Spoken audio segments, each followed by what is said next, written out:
Ridley Scott's been out promoting The Martian. We'll talk more about that movie later on in the podcast. But boy, oh boy, that guy has just been chatting up a storm about Prometheus 2, which he said is going to be called Alien: Paradise Lost. Wait, first show of hands. Does anyone in this room want Prometheus 2 / Nope. Alien Paradise Lost? Okay, No. one. Oh, all right. I do. All right, all Oh, right. 2 I to just want to 1. For those only set the listening, stage. Terry and I are against, and Carl is pro Prometheus 2.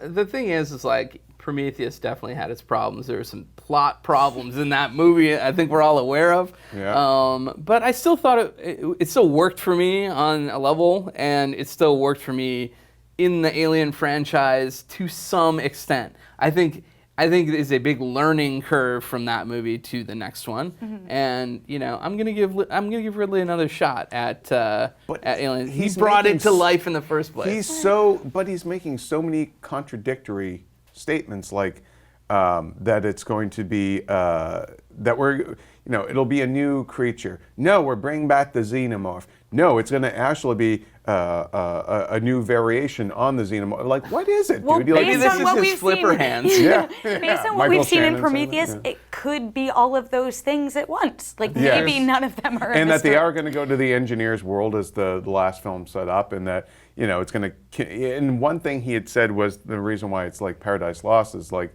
he said it's kind of like in Milton where the bad guy will be the handsome one that everyone wants to be with, and the good guy's the schlubby, boring one.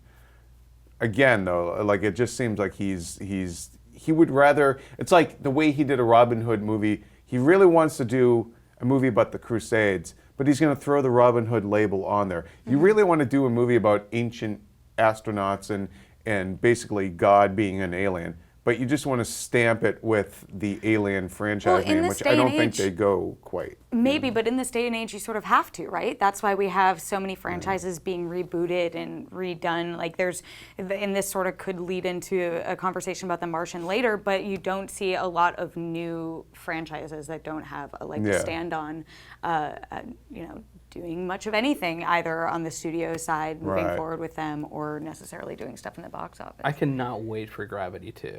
Gravity 2, Gravity harder, away. Spin faster. Get lost. I don't in even the have stars anything again. quippy to say about that. I want The Martian to be a prequel to Prometheus. No. And that Mark Watney, Damon's When character, is does it actually the father of one of these things. And Ridley, because they're all at Fox, Ridley will milk this thing. And let's not forget the fact this man is almost 80 years old. And he's talking about, well, we're going to actually lay all the groundwork and that it's going to lead right up to the beginning of Alien. But we might not get there until Prometheus 4. I love that, like man. we're ever getting that. I love that. No. I like and respect the fact that he is in it to like win it. Like he's gonna keep In going. it to milk it more. Yeah, like. and well, I mean, like you think about Wes Craven, and he had always said like I want to die on the set. Ridley Scott strikes me as the same kind of guy. Like he's gonna make movies until the end, and he wants to be making the movies he wants to make. And as long as he can get the money together, let him. It must be so interesting for some of these directors, like we were just talking about Spielberg and Indiana Jones, and to a certain extent, like Lucas with Star Wars. But the state of movie making has evolved so much since they were, young, hot filmmakers. And so for us to be at the point right now where everyone does want to... Spielberg's still pretty good looking. Well, yes. But no, to be at this point right now where the industry is driving, revisiting, and going back on our nostalgia, that for them to still want to be in the industry, they sort of have to do that. I think I guess it they must do be have to trade on challenging. their. I guess it's like when you see, older music acts, they come out on stage with their new material, but everyone still wants to hear Satisfaction or whatever. So at what point do you just give in to Yeah, that you're and say, just all like, right. all right, we're doing a new spin on my greatest hits. This is the acoustic version of Born to Run. And I love I love the Stones and Springsteen, and I still think they got it, but it's like at a certain point, they just kind of realized like, Well, you know what?